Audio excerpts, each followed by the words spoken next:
नमस्कार, ये आकाशवाणी शिमला है। अब आप नुसरत अंजुम से प्रादेशिक समाचार सुनिए। स्वतंत्रता दिवस पर सभी प्रदेशवासियों को हार्दिक शुभकामनाएं। देश आज 79वां स्वतंत्रता दिवस मना रहा है।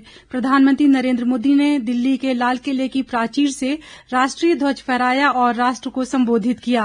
इस अवसर पर प्रधानमंत्री ने देशवासियों को शुभकामनाएं देते हुए कहा कि 15 अगस्त पर लाल किले से उन्हें ऑपरेशन सिंदूर के वीर जांबाजों को सलाम करने का अवसर मिला है।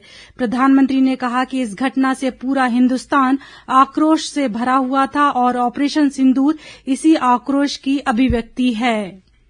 इस अपील को पहलगाम में सीमा पार से आतंकियों ने आकर के जिस प्रकार का कत्ले आम किया, धर्म पूछ करके लोगों को मारा गया, पूरा हिंदुस्तान आक्रोश से भरा हुआ था। पूरा विश्व भी इस प्रकार से संहार से चौंक गया था। ऑपरेशन सिंदूर उसी आक्रोश की अभिव्यक्ति है।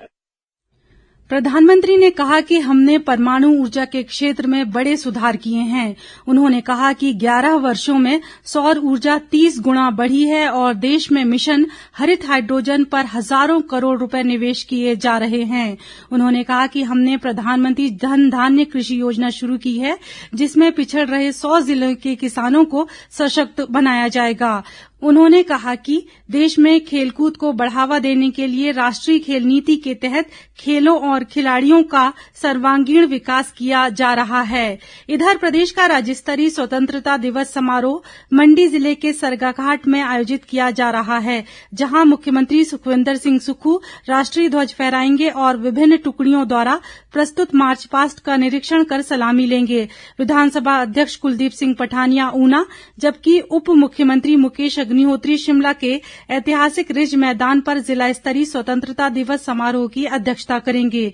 प्रदेश के अन्य जिला मुख्यालयों पर भी स्वतंत्रता दिवस समारोह का आयोजन किया जाएगा, जहां राज्य सरकार के मंत्री समारोह की अध्यक्षता करेंगे। अधिक ब्यौरे के साथ हमारे मंडी जिला संवाददाता। राज्य स्तरीय स्वतंत्रता दिवस समारोह इस बार पहली बार सरकाघाट में आयोजित हो रहा है, जिसे लेकर क्षेत्र में उत्साह का माहौल है। मुख्यमंत्री सुखविंदर सिंह सुक्खू यहां सुबह 11 बजे ध्वजारोहण करेंगे। इसके बाद वे परेड का निरीक्षण करेंगे और मार्च पास्ट की सलामी लेंगे। इस दौरान police, home guard, NCC, NSS, scouts एवं गाइड कैडेट्स मार्च पास्ट में हिस्सा लेंगे, जिनमें स्थानीय प्रतिभाएं अपनी प्रस्तुति देंगी। सांस्कृतिक कार्यक्रमों में विशेष रंग भरने के लिए सर्वोदय जन कल्याण समिति चौलथरा के तत्वाधान में क्षेत्र के 7 विद्यालयों के विद्यार्थी देशभक्ति से ओतप्रोत प्रस्तुतियां देंगे। आकाशवाणी समाचारों के लिए मंडी से मैं मुनीश सूद। राजधानी शिमला सहित प्रदेश के अधिकांश भागों में पिछले 24 घंटों में बारिश का क्रम रुक रुक कर जारी है। राज्य में हो रही बारिश से सामान्य जनजीवन बुरी तरह प्रभावित हुआ है। जगह जगह पेड़ गिरने व भूस्खलन होने से यातायात बाधित हो रहा है। कुल्लू से हमारे जिला संवाददाता की ये रिपोर्ट।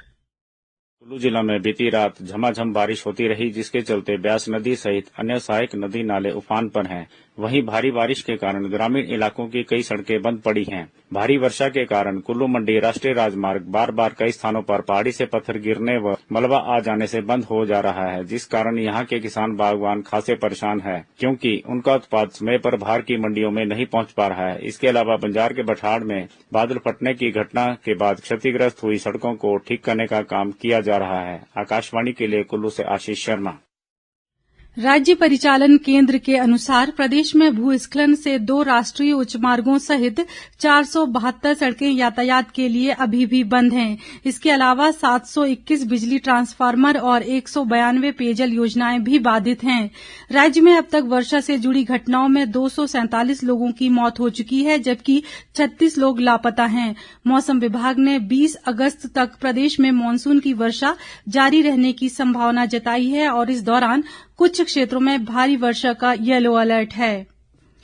और अब सुर्खियां समाचार पत्रों से। अमर उजाला का शीर्षक है, कृषि व बागवानी विश्वविद्यालय में वीसी की नियुक्ति प्रक्रिया में हाईकोर्ट की रोक। दैनिक जागरण और दिव्य हिमाचल मुख्यमंत्री के हवाले से लिखता है, वॉकआउट के बजाय सदन में बैठ हिमाचल को आत्मनिर्भर बनाने का सुझाव दे विपक्ष। मौसम पर पंजाब केसरी की सुर्खी है, हिमाचल में 3 जगह बादल फटे, तबाही के बीच 6 मौतें, ऊना फिर पानी पानी। इसी के साथ ये समाचार बुलेटिन समाप्त हुआ। हमारा अगला बुलेटिन आप सुन सकते हैं सुबह 11 बजे। नमस्कार।